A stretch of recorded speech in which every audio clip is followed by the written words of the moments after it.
کن کن لوگوں سے نکاح کرنا جائز ہے اور کن لوگوں سے نکاح نہیں کر سکتے، حرام ہے۔ بہت زیادہ لمبی تفصیل ہے اس پہ، قرآن نے اس بارے میں مکمل تفصیل سے ذکر کیا ہے۔ یہاں پر میں ایک مسئلہ آپ کے سامنے پیش کروں گا۔ مسئلہ یہ ہے، پہلے سوال سمجھیے۔ سوال کیا ہے؟ سوال یہ ہے، اپنی بہن کے شوہر کے بڑے بھائی، ان کی لڑکی ہے، ان سے کوئی نکاح کرنا چاہتا ہے تو اس سے نکاح جائز ہوگا یا نہیں ہوگا؟ کیونکہ ایک طریقے سے دیکھا جائے تو اس میں ماموں بھانجی کا رشتہ لگ جاتا ہے۔ تو یہ مسئلہ کیا ہے، ذرا اس کو سمجھیے، اچھے سے سمجھیے۔ قرآن بہت واضح طریقے سے، کھلے لفظوں میں، صاف صاف طریقے سے جن جن لوگوں سے نکاح حرام ہے ان کے بارے میں ذکر کرتا ہے۔ جیسے اپنی ماؤں سے، اپنے اجداد سے، باپ سے، دادا سے۔ اسی طرح کوئی عورت چاہتی ہے اپنے ماموں سے نکاح کرنا، نہیں کر سکتی۔ کوئی مرد چاہتا ہے اپنی خالہ سے، سگی خالہ سے نکاح نہیں کر سکتا۔ اپنے چچا سے نکاح نہیں کر سکتی عورت۔ تو پورے کھلے لفظوں میں ذکر کرتا ہے۔ پھر اس کے بعد ایک جملہ اور آخر میں ارشاد فرماتے ہیں، اللہ رب العزت کہتے ہیں ان کے علاوہ جن جن لوگوں کا انہوں نے تذکرہ کیا، اللہ تعالیٰ نے جن جن کا نام لے کر بتایا کہ ان سے نکاح حرام ہے، رضائی بہن سے، رضائی بھائی سے، رضائی جو ماں ہیں جو آپ کو دودھ پلاتی ہیں مدت رضاعت میں، ان سے پوری تفصیل آتی ہے۔ پھر اس کے بعد اخیر میں آتا ہے ما وَأُحِلَّ لَكُمْ مَا وَرَاءَ ذَلِكُمْ، ان کے علاوہ جتنے اور ہیں سب تمہارے لیے حلال ہیں۔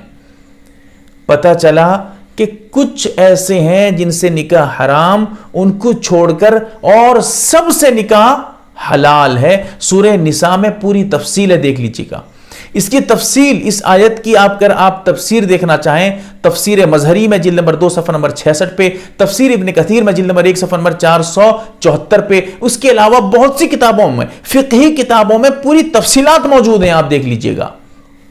مسئلہ سمجھیے گا، مسئلہ یہ ہے کہ یہ رشتہ بالکل حلال ہے، کوئی حرج نہیں، کوئی دقت نہیں ہے، اس لیے کہ وجہ حرمت جن جن لوگوں کا نام لے کر قرآن کہتا ہے کہ ان سے نکاح حرام، نکاح حرام، ان میں یہ رشتہ نہیں بتایا گیا ہے۔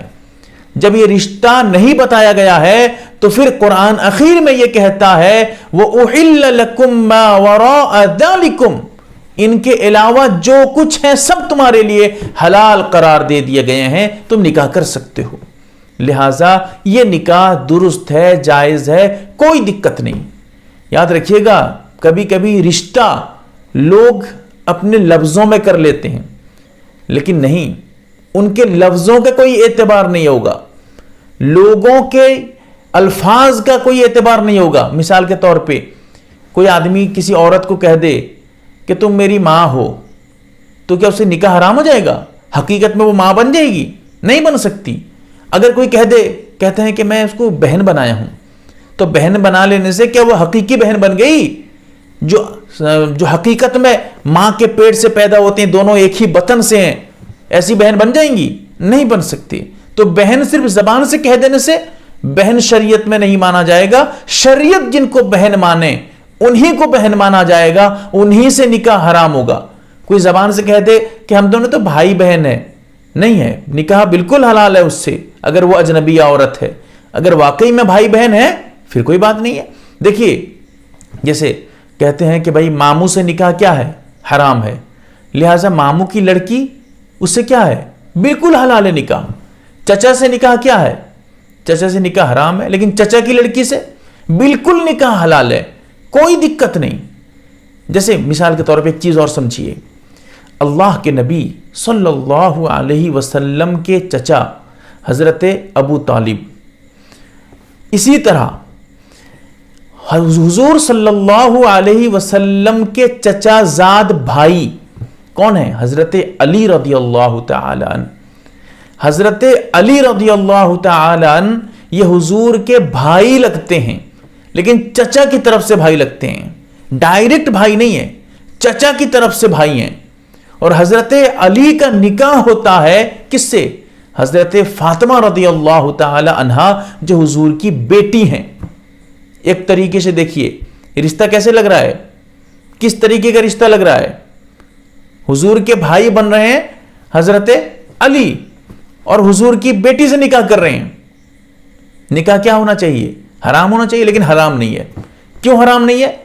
حرام اس لیے نہیں ہے جو چچا حقیقی ہیں انہی سے نکاح حرام تھا، چچا کی بیٹی سے نکاح حرام نہیں ہے۔ تو یہاں جو رشتہ تھا، میں جو ابھی بول رہا تھا کہ بہن کے شوہر کے بڑے بھائی کی بیٹی، یہ تو بہت دور کا رشتہ ہے، وہ بھی سسرال والا رشتہ، نہ ماں کی طرف سے کوئی رشتہ ہے نہ ابا کی طرف سے کوئی رشتہ ہے، وہ بھی بہن کی طرف سے رشتہ لگ رہا ہے، کوئی بات نہیں۔ اور بہن اتنا بھی سمجھیے، کوئی بہن ہے، بہن کے شوہر ان کی بہن، یعنی کون ہوں گے اس کی؟ سمجھیے بہن کے شوہر کون ہوئے؟ جیجا ہو گئے۔ ان کی جو بہن ہے یہ ہماری بہن کے لیے کیا بنے گی؟ ہماری بہن کے لیے وہ ننند بنے گی۔ تو کوئی آدمی اس رشتے میں اپنی بہن کی جو ہے ننند سے نکاح کرنا چاہے، بالکل حلال ہے، کوئی بات نہیں ہے۔ لیکن عجیب و غریب بات ہے، لوگ آج رشتے میں بس سن لیے ماموں کی بیٹی، ماموں آ گیا لہذا ماموں سے نکاح حرام، تو سوچتے ہیں اس سے بھی نکاح حرام۔ کیوں نکاح حرام ہے بھائی؟ کیونکہ قرآن صاف صاف بولتا ہے کہ کن کن لوگوں سے نکاح حرام ہے، اس کے علاوہ سب تمہارے لیے حلال ہیں۔ اور یاد رکھیے گا یہ بہت خطرناک چیز ہے، جو حرام نہیں ہے اس کو آپ حرام سمجھیں اور جو حرام ہے اس کو آپ حلال سمجھیں، بہت خطرناک چیز ہے۔ اللہ کے نبی صلی اللہ علیہ وسلم یہ پیشن گوئی فرماتے ہیں کہ قیامت سے پہلے ایسے لوگ پیدا ہوں گے جو اللہ کے احکام کو بدلنے کی کوشش کریں گے، حرام کو حلال، حلال کو حرام، بس یہ ان کا سسٹم چلے گا۔ اسی لیے اس طرح غلط فہمیاں، غلط رشتہ دار اپنے آپ میں بتا کر نکاح کو حرام کرنا یہ سخت ترین جرم ہے۔ یاد رکھیے جو رشتہ حلال ہے، حلال ہے، آپ اس کو حرام مت کریے۔ ہاں رشتہ آپ کو پسند نہیں ہے، آپ منع کریے کہ رشتہ ہم کو پسند نہیں ہے، الگ چیز ہے، لیکن یہ کہنا کہ رشتہ حرام ہے، سمجھیے اللہ جس کو حلال کہہ رہا ہے آپ اس کو حرام کہہ رہے ہیں، یہ سخت ترین جرم ہے۔ قیامت میں زبردست طریقے سے ایسے لوگوں کی پکڑ ہوگی جو اللہ کے حکم کو بدلنے والے ہیں۔ بہرحال اللہ تعالیٰ سمجھنے کی توفیق دے۔ اتنا مسئلہ سمجھیے، اپنی بہن کے شوہر کے بڑے بھائی ان کی بیٹی سے اگر کوئی نکاح کرنا چاہے یہ نکاح حلال ہے، کیونکہ حرام ہونے کی جو وجہ تھی، جن کا نام لے کر قرآن نے کہا کہ یہ حرام ہے، ان میں یہ شامل نہیں ہے۔